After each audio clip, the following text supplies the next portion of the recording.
बराच वेळ झालेला आहे आणि खूप वेळ झाला असल्यामुळं आपल्यालाही पुन्हा घराकडे जायची घाई असते. म्हणून मित्र हो, गेल्या 2-3 महिन्यापासून ओबीसी, भटके, विमुक्त, दलित, आदिवासी या सर्वांना जागे करण्याचं काम या महाराष्ट्राचे आणि देशाचे नेते प्रकाशजी आंबेडकर साहेब करीत आहेत, प्रकाश अण्णा शेंडगे करीत आहेत. आणि म्हणून तरीही धोका होतोय, तरी धोके होते, धोके द्यायचं काम चालू या. कारण महाराष्ट्राला नवीन धोका द्यायचा नवीन नाहीये. म्हणून मित्र हो, सध्याच्या सरकारनं ओबीसीला फार मोठा धोका दिलाय.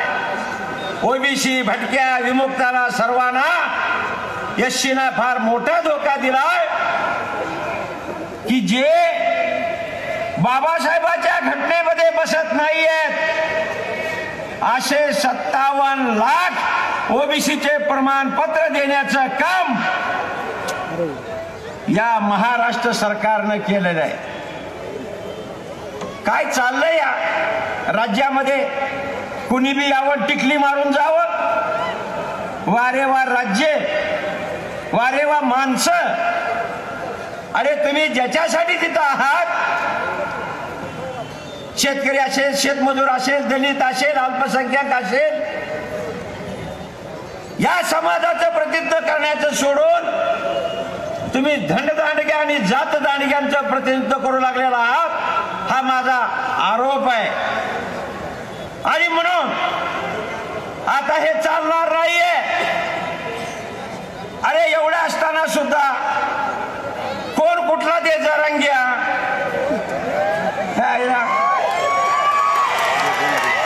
कोण कुठला हो, येणं उठलं बाजारात बसलं.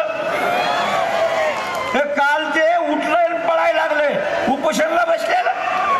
महात्मा गांधी असे पळाले होते का? उपोषणला बसणारे लोक पळतात का?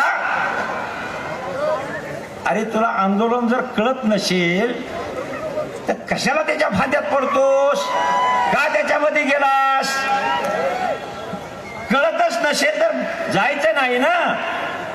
हे सगळं आता चित्र कळाले. पण मागचा जो माणूस आहे ना, माग फार मोठा गुरु या, तो सुद्धा उघडा पडलाय. त्यांचेच वादी प्रतिवादी सांगायला लागलेत, आपण कुणा सांगण्याची गरज नाहीये, ते सांगतायत. आणि म्हणून याच्या हातात वाळे देऊन काही गोष्टी रिकाम्या करायच्या. वेगवेगळ्या संघटनेमधून काम करणारी माणसं आहेत, वेगवेगळ्या लढ्यामध्ये काम करणारी माणसं आहेत.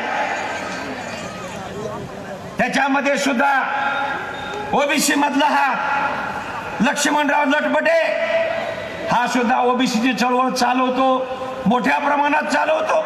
असे अनेक लोक एससीच्या, ओबीसीच्या, भटक्याच्या, विमुक्ताच्या, प्रत्येक जातीच्या. परंतु आता जात, गोत, धर्म, पंथ जरा बाजूला ठेवा आणि येत्या 24 तारखेला या सत्तेवर बसलेल्या गिधाडांना दाखवा की आता पुढची येणारी सत्ता हा एससी, बीसी, ओबीसीची आहे, इथं बसलेल्या नेतृत्वाची आहे, इथं बसलेल्या नेतृत्वाची या. आणि म्हणून ज्यांना काही कळत नाही त्यांनी म्हणायचं काय, अहो यांची लायकी नाही. आता तुझी लायकी कशी झाली रे? तुला कळलं का काही?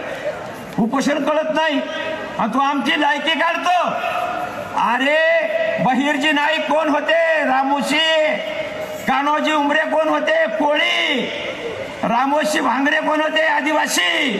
जीवा महाले कोण होता? न्यावी.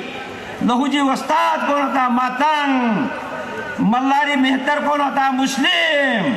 मल्हारराव होळकर कोण होते? धनगर. पिचा मुंडा कोण होता? आदिवासी. धर्माजी प्रताप कोण होता? वंजारी. APJ अब्दुल कलाम मुस्लिम. वसंतराव नाईक बंजारा. सुशील कुमार शिंदे चर्मकार. गोपीनाथराव मुंडे वंजारी. हे मावळे होते ना शिवाजी महाराजांचे. याच्यामध्ये बाकीचं नाव आहे का हो दुसरं कुठलं? आणि म्हणून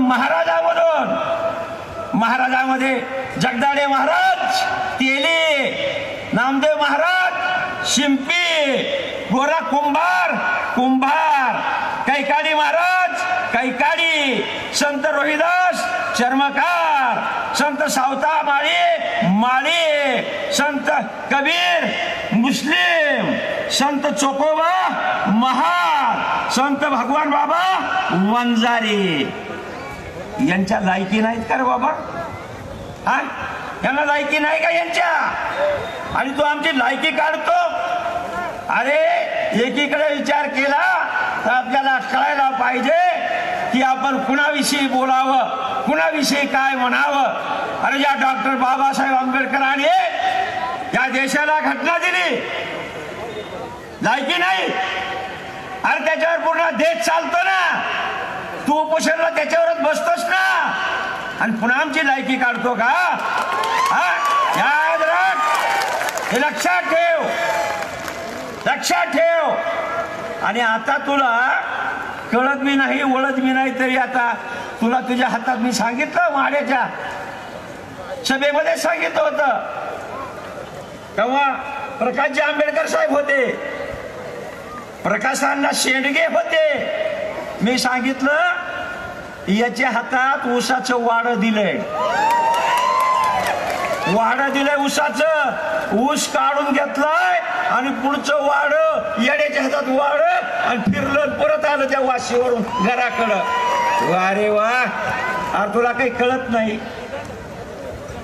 होय? काही कळत? मसुदा दिलाय तुला त्या कायद्याचा, आणि मिळालं बस बोंबलत आता. काय रे मिळायला? कुठं काय? काही नाहीये. म्हणून मी आपल्याला सांगू इच्छितो की या सर्व गोष्टीचा विचार करणं गरजेचं आहे. 10% दिलंय, 10% सुद्धा आमचं म्हणणं आहे ना. ठीक आहे, बघू नंतर. तू सरकारचा आभार मानायला पाहिजे. आणखी म्हणतो आमचे ओबीसी मध्ये ते 57 लाख, आणि सखे सोयरे, त्या सोयऱ्याचे सोयरे, त्याच्या मायला बघा आता येडीपणा. त्याला दाखवलं का सगळं काय ते?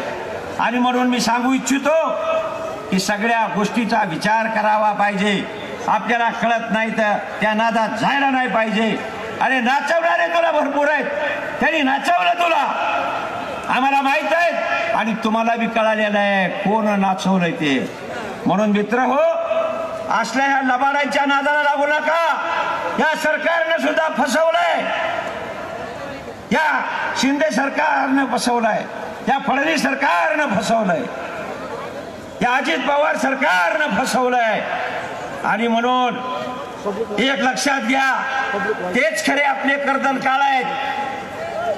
तेच गेल्या 70-75 वर्षाच्या कालखंडामध्ये कोण सत्तेवर आहे, कोण मुख्यमंत्री, कोण झालेले, आणि पुन्हा नंतर ओबीसी मधून मागतो. काय मागतो ओबीसी मध्ये? काय कळतंय तुला? आता बघितलं का की ओबीसी हे भटके विमुक्त आहेत, हे आसूड अंगावर ओढून घेतात. हे आमचे मॅडम जोशी इथं बसले, हे सगळे बघितलं का? हा बसलेला हा समाज, हा बघा. अरे तुमचे तेव्हा घोड्या गाड्या वाटत ते गाडवं बघा, आमचं काहीतरी का मोठ्या कुठेतरी ट्रक आहे नाही करून, पैसे करून धरून आणून आम्ही आलो. तुम्हाला ऐशारामामध्ये जीवन जगण्याचं काम तुम्ही केलेलं आहे. या सर्वसामान्य माणसाच्या जीवावर, या तुमच्या आमच्या जीवावर आता हे आपण बघणार का? येत्या 2024 ला हा बदलाव होण्याची गरज आहे, बदलाव होण्याची गरज आहे. आमचं मत असं आहे, आरक्षणवाद्याने आरक्षणवाद्याला मतदान करावं आणि त्यांनी उमेदवार दिलेले तेच उमेदवार द्यावत निवडून, बाकीचा कुणीही देऊ नये. नसता पुन्हा तुम्ही जर काही त्यांची चिरी मिरी कोंबड बकर ती चपटी अशी हाणली की तुमची आमची अशी बर्बादी होती या, ही बर्बादी होती या. म्हणून त्याला लाथ मारा. जो उभा राहणारा उमेदवार असेल, लोकसभेला असेल, विधानसभेला असतील, जिल्हा परिषद पंचायत समिती कुठेही असू द्या, यांच्यापाशी द्यायला काही नाहीये. हे गरीब माणसं आहेत. अरे नेतेच गरीब आहेत तर खालच्या कार्यकर्त्याकडे येणार आहे काय? विहिरीमध्येच नाही तर पवऱ्यात कुठून येणार आहे? आणि म्हणून मित्र हो, या लोकांच्या पाठीशी खंबीरपणाने उभा राहा. आणि आता बोललं कुणीतरी, बोललं काहीतरी म्हणाल, पण आज त्या किशनरावनी बोलताना सांगितलं त्यांची काहीतरी आघाडी कुठेतरी व्हायला लागली म्हणे. काही माहित नाही आम्हाला, परंतु मला माहित आहे. मी मागे 2 सभेत 3 सभेत सांगितलंय, अरे 2 प्रकाश आहेत. एक मोठा प्रकाश बाळासाहेब आंबेडकर, दुसरा प्रकाश अण्णा शेंडगे. आणि हे 2 प्रकाश असल्यावर अंधार राहील का हो राज्यामध्ये? ते सांगा. नाही ना? हात वर करून सांगा, अंधार नाही ना? दोन्ही एकत्र आणायचे का नको? आणायचे का नको? बी हो का? खरं सांगा. आणि म्हणून त्या दोघांना एकत्र आणायचं असेल तर त्याच्यामधला दुवा प्राध्यापक TP मुंडे आहे. प्राध्यापक TP मुंडे आहे. आणि ते होईल निश्चित, मला खात्री आहे. भविष्य काळामध्ये तुम्हाला दिसेल. कारण शेवटी प्रकाश आंबेडकर साहेबांना सुद्धा अनेक वेळा त्रास झालेला आहे मागे. आता आम्ही सुद्धा ओबीसी जनमोर्चाची चळवळ गेली 10 वर्षापासून राबवित असताना लोकांनी सांगितलं की प्रकाश अण्णा, प्राध्यापक TP मुंडे सर, की आता ओबीसीचा पक्ष काढा. म्हणून आपल्या सर्वांच्या म्हणण्याप्रमाणे ज्या 20-22 महाराष्ट्रामध्ये मोठमोठ्या अशा एल्गार सभा झाल्या, त्याच्यामधून आम्ही सांगितलं, तिथं लोकांनी सांगितलं. म्हणून आम्ही ओबीसी बहुजन पार्टीची आम्ही घोषणा केलेली आहे. आपल्या आशीर्वादावर, आपल्यामुळं, आपल्यासाठी. नसता आम्हाला काही गरज नव्हती ना, कोणत्याही पक्षातून तिकीट घेतलं कुठं उभं राहिला असता. परंतु नाही, हे आम्हाला करायचं नाही. आम्हाला हे करायचं की हा जो आमचा दळलेला पिळलेला माणूस आहे माझा, हा 12 बलुतेदार, ओबीसी, भटका, दलित हा समाज आजही सत्तेपासून बाजूला आहे. 75 वर्ष झाले सत्तेला मिळून, पण नाही, कोणी